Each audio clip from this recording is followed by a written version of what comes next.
So, Sarah in the Bible, do you know much about her? Because we're talking about Abraham these days. How Abraham, he left Haran, right? But he was already married to Sarah at that time. Let me show this. He was married to Sarah, and God came and spoke to him and said, leave. So can you imagine, as a wife, as a woman, you have the comfort of your home, all your family is there, everything is there, big city, you know, your husband has lots of property, the family has lots of property, and then all of a sudden he says, pack up, we're leaving. Where? I don't know. God's going to show us. It takes a special kind of woman to be able to say, okay, I trust you. You know, and in those days, if you would leave your protected city, it had walls. You can see that it had walls, it had gates. Outside was just wilderness, was nothing. And then you don't even know where you're going. Are you ever going to have a house again? What if on the trip, thieves come and kill your husband? What's going to happen to you? What happens if, you know, there's some terrible famine and everybody dies? What if thieves come and attack you? You know, you can imagine how many things go in your mind. But Sarah had a special spirit. She had a special heart that trusted in her husband, so they left. So she said, okay. They packed everything. They couldn't take everything. They packed some things just for the journey, just for the trip. And you can imagine, you would say, so where are we going? I don't know, God's going to show us. And then the next day, where are we going? I don't know, God's going to show us. And then 3 days later, are you sure you know where you're going? You can imagine what it would be for her, because in Abraham's heart, in his mind, he knew God spoke to me. But God spoke to Abraham. God didn't speak to Sarah. So what did God expect Sarah to do? To trust in her husband. God gave her her husband as a protection. God gave her her husband for her to submit to and to allow God to lead through her husband. So she went. Okay, so here it says, Sarah's strength was her faith. Her strength, faith, and beauty is shown in submission. So the whole story of Sarah, it goes for 12 chapters. You can read all about her from Genesis 11, and then in Genesis 23 is when she finally dies. So it's a lot of chapters in the Bible that include her story. At the beginning, remember if you read the Bible, Abraham's name was Abram. And Sarah's name was Sarai. Later, because they proved their faith to God, God comes and says, I'm going to change your name. And for both of their names, he put a A-H inside their name. Instead of Abraham, it's Abraham. And instead of Sarai, it's Sarah with an A-H. And that comes from the name of spirit. In Hebrew is ruach, and it has the A-H. So it was like he was putting his spirit into their lives. And so even their names showed that his spirit was in them. It was a symbol that his spirit was with them. Okay. But there are a lot of things that happen. In 12 chapters, a lot of things happened to Sarah. Do you know anything about her life? What happened to her in those 12 chapters? Okay, it says, submission for Sarah meant following, obeying, waiting for God's promise over 25 years. Right, so they go out, they leave Haran, and Abraham is 75 years, Sarah is 65 years. 10 years difference. 75 years old, 65 years old, and God says, I'm going to make you a great nation. I'm not just going to give you one son. I'm going to make you a great nation. So, the promise was they were going to have a son. So, wow, I'm 65 years old. I'm going to have a son. She didn't realize she was going to have to wait 25 years before the son was born. She was 90 years old. I mean, you've already had your babies. How old are you? 29. No, now, how old are you? 50. Can you imagine having a baby at 50 years old? No, it's too much. And, you're going to have another one soon. God's going to bless you with another one. But can you imagine? Even, Twins. But you can imagine at that old. So she had to wait. While she was waiting, 25 years, why did God make them wait? Do you think God was mean? Because God says, don't worry, Abraham, Sarah, you're going to have a child. And you're going to be, Abraham will be the father of a great nation. Look at the stars in the sky, millions of stars. Your descendants will be the same as the stars in the sky. Why did God make them wait? What do you think? To prove his faith. Part of that, yeah. To prove their faith. And also to prepare them for the blessing. Because when they left Haran, they didn't know anything about God, really. They had been worshiping idols before, or at least they were in a city where everyone worshiped idols. This was the first time for them to start having a relationship with God, to understand who God was, and to learn what it meant to trust in an invisible God. So what happened while they were on their journey? At one point, they finally get to the promised land. They travel 900 kilometers. Can you imagine? With camels and donkeys and servants, traveling 900 kilometers in the desert, in the wilderness, and you finally get to the land.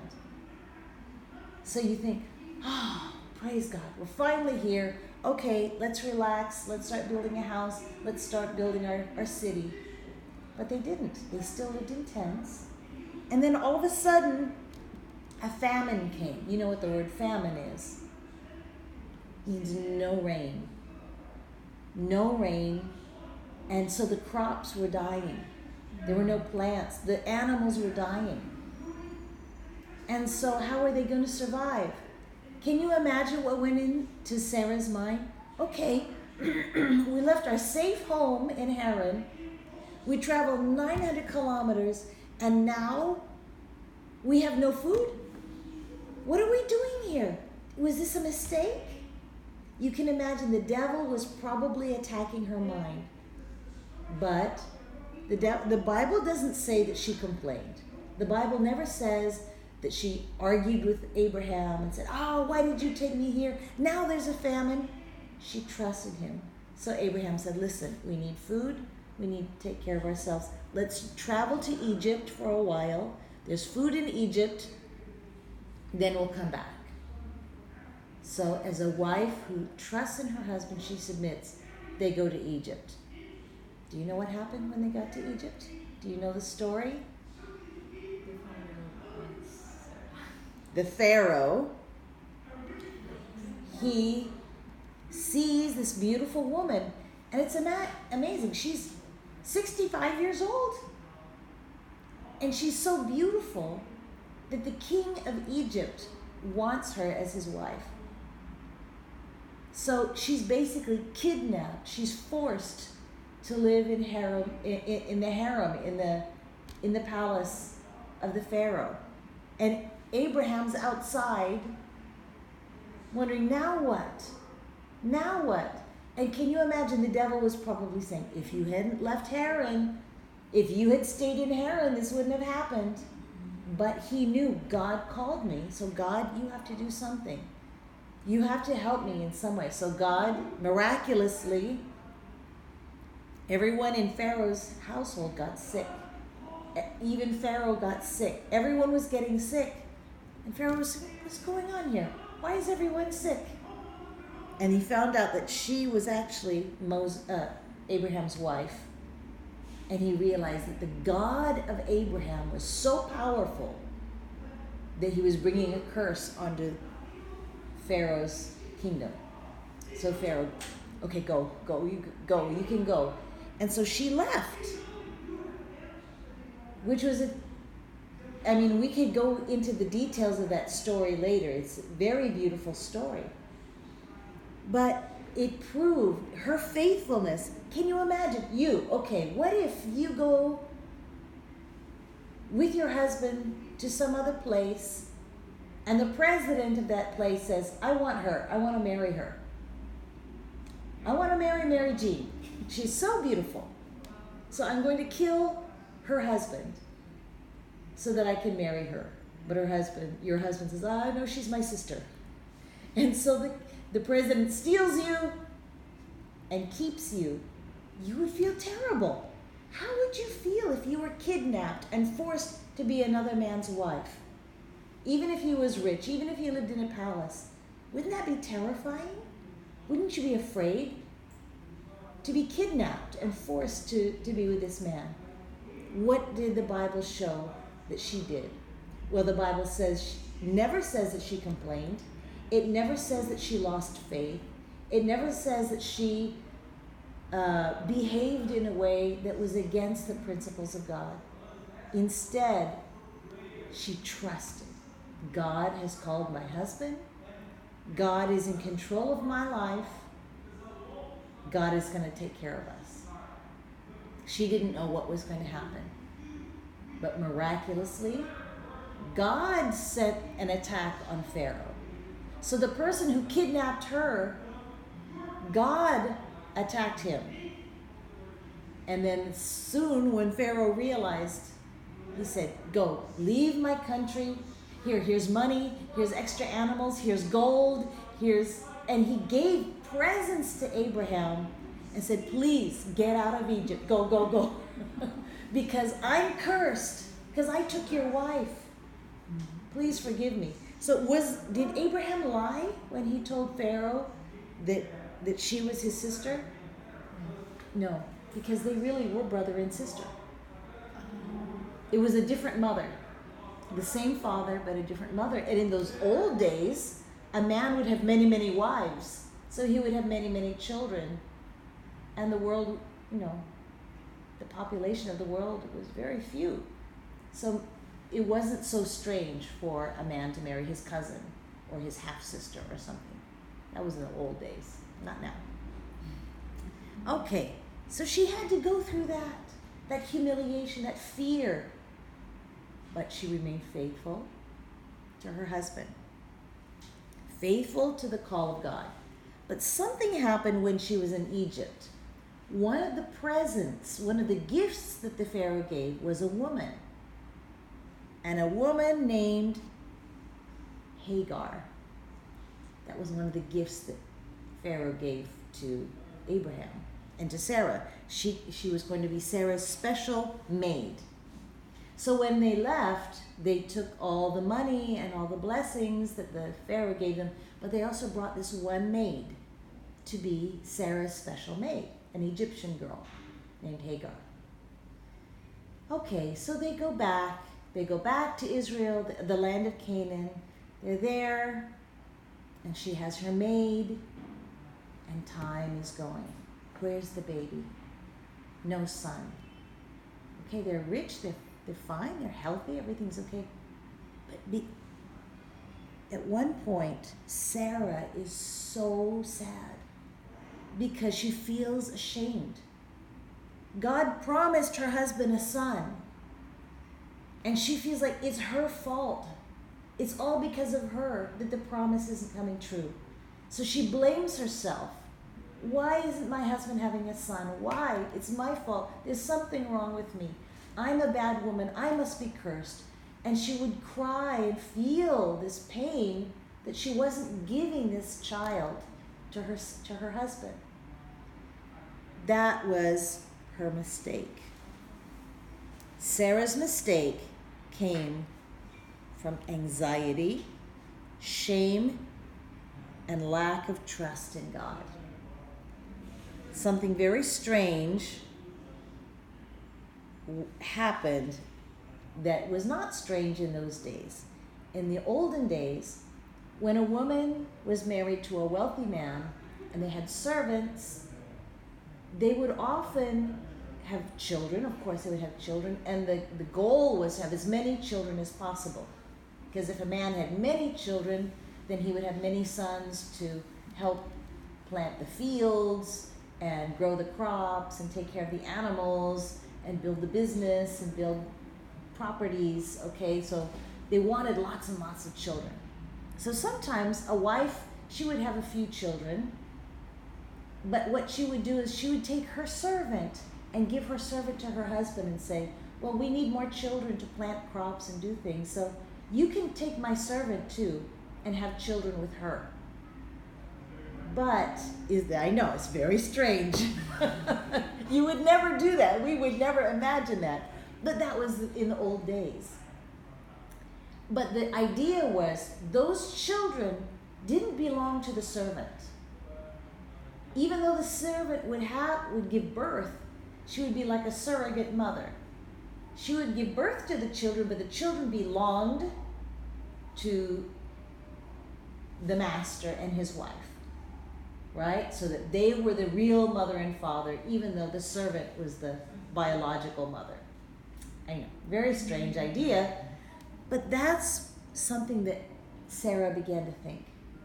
She began to think, here she's talking to Abraham. Abraham, I've failed. God promised you a son. You're supposed to have a son, but I have failed. I'm not a good wife for you. And you really need a son. Years are going by. Years are going by. So the promise came when Abraham was 75. When he's 86, so that's 11 years have passed, and no baby. So she finally says, take Hagar. Have a baby with Hagar, okay? So finally you can have a son. Now, you can imagine the pain a woman would feel to do that, to give another woman to her own husband. But because she wanted to honor her husband, she wanted Abraham to be blessed with a son. It was a sign of her love for him that she gave him Hagar. But it wasn't trusting God. Her problem was she was trying to make the promise happen by her strength. She wasn't believing that God's in control. If God promises, God's going to do it. So just wait. She didn't trust. She thought, okay, so nothing's happening. I'm going to do it myself, okay? Here, take my servant girl, and it's going to happen. God didn't want her to do that, and she made a big mistake. So what happens? One night, Abraham spends with the servant girl, with Hagar. She gets pregnant. And she has a baby boy, Ishmael. Ishmael grows, and then Ishmael becomes the father of a huge nation of the Arabs, the Muslims, Palestinians. Their father, they claim, is Ishmael. He was not the son of the promise. He was not supposed to be born. But because Sarah was not patient, she made this terrible mistake and gave her husband this servant girl. Then there were problems. Then the servant girl, all of a sudden, she began to think, look at me. I'm pregnant. Look at you, you wife. You can't have any children. I have a son. I'm going to give Abraham a son.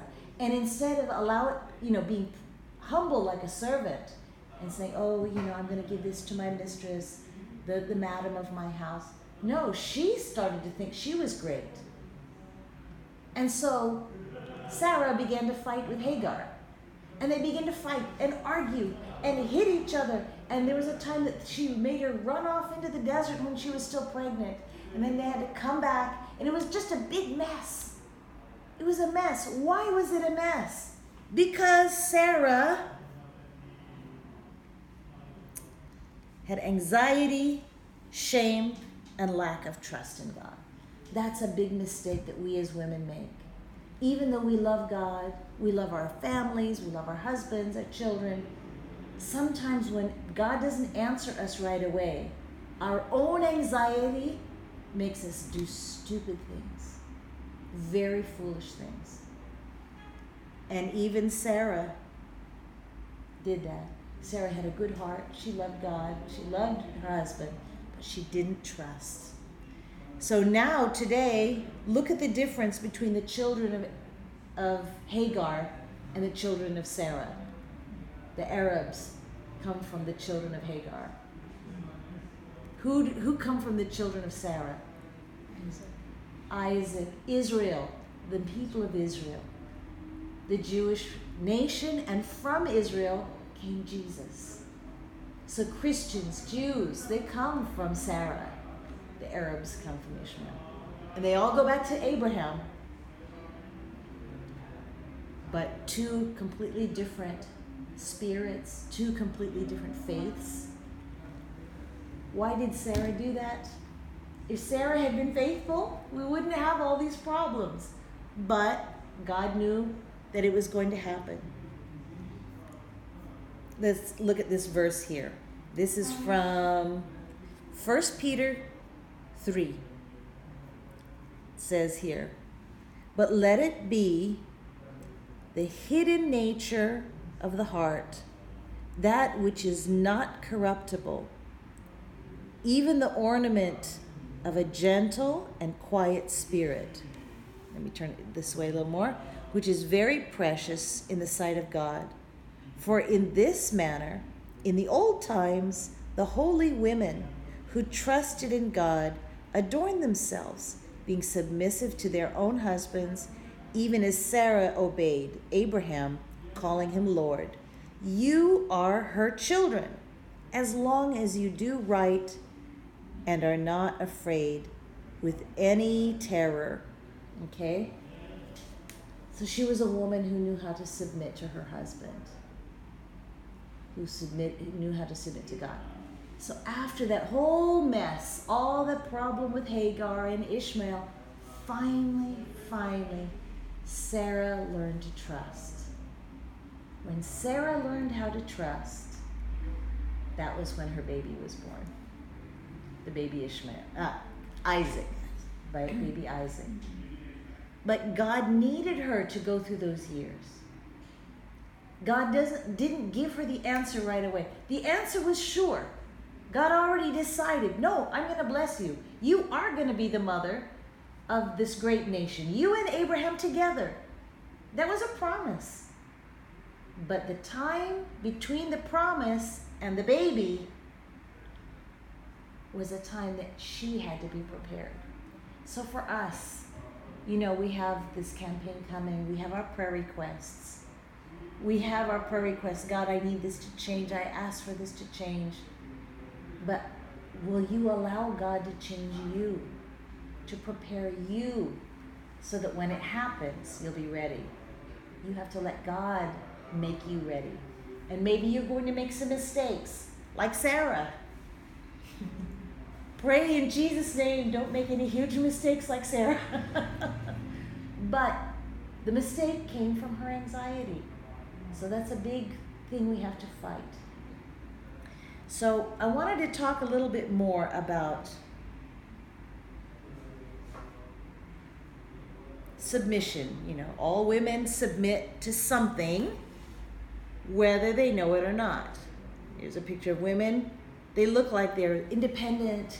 They live their own lives. But what are they submitting to? Social media, Instagram, Facebook.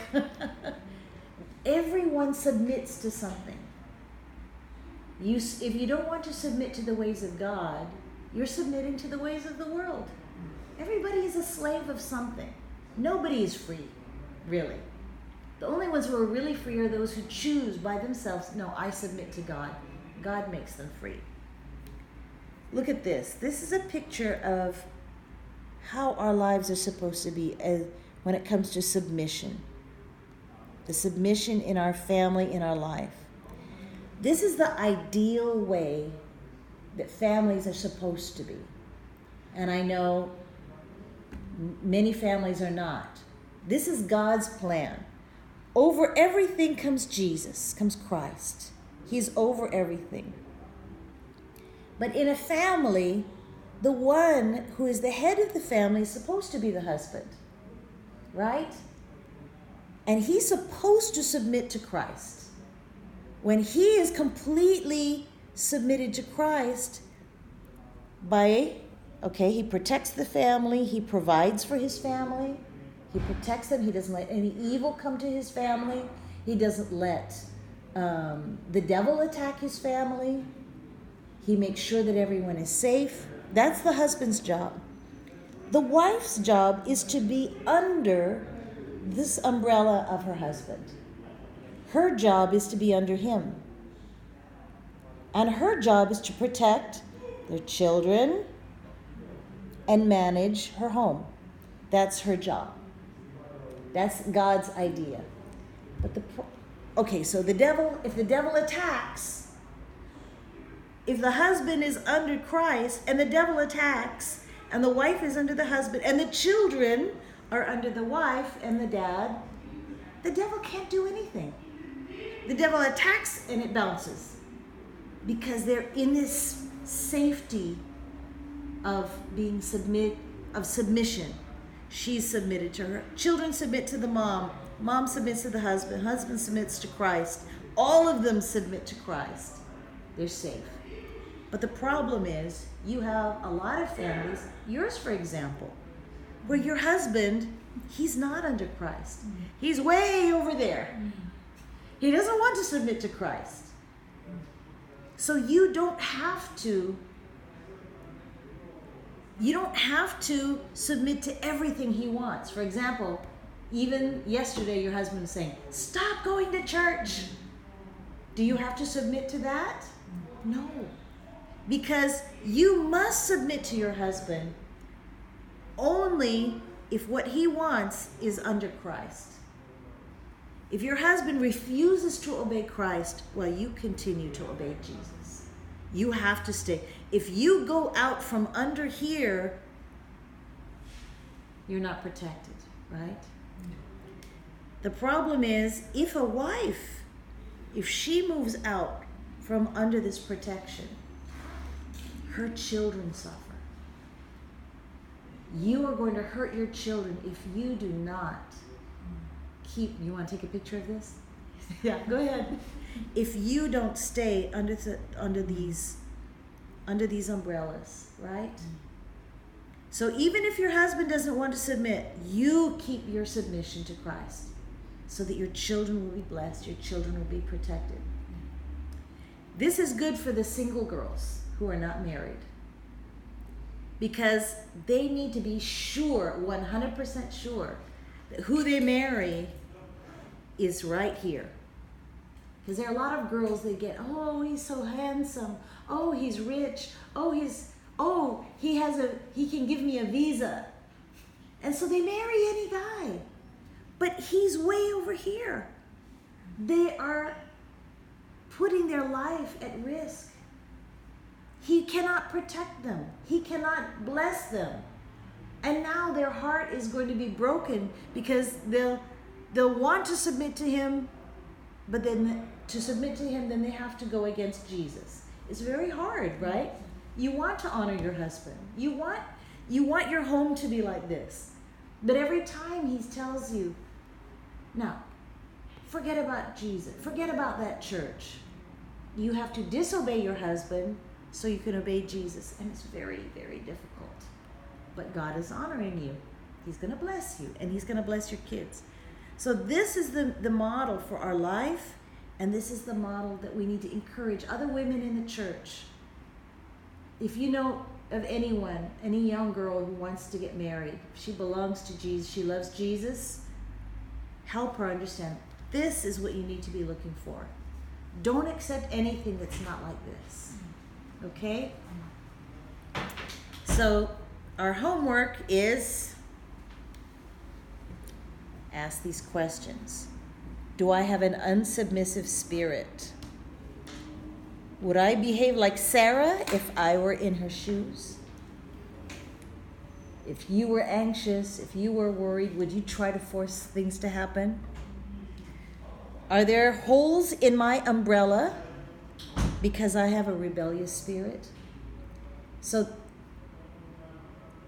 if you are rebelling against your husband, for example, if you're rebellious and you treat him badly, it's like you're cutting holes in your umbrella.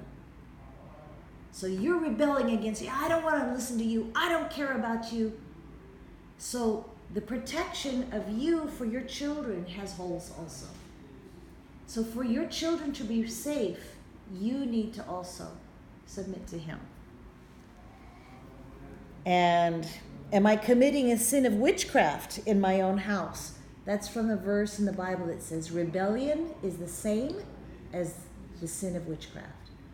So don't allow witchcraft in your house. Do you worship Satan? Do you have any idols of Satan? But the thing is, if you have a rebellious spirit, like, I don't want to listen to you. I don't, even there are times that your husband asks you to do things that are reasonable. They're not against God. Like, could you cook me something tonight? Could you cook me something? Could you take some time to do this for me? And he asks you something, and it's under the protection of Jesus. Maybe he's not 100%, but sometimes he asks you to do something. It is under the protection of Jesus. And you go, old guy, I don't want to do anything for him. I remember what he said to me yesterday. I don't like it. Okay, right then you are cutting a hole in the protection of God over you and over your children. So make sure that the times that your husband is behaving and is asking things of you that agree with the Word of God, submit. Submit to those things. Don't submit to the things that go against the Word of God, but submit to the things that do, so you can be saved. Okay? So always we go much longer than the men. But it's important. It's good stuff. Okay? We could talk a lot about Sarah. So think about these things, all right? And we can examine ourselves. yes. Any question or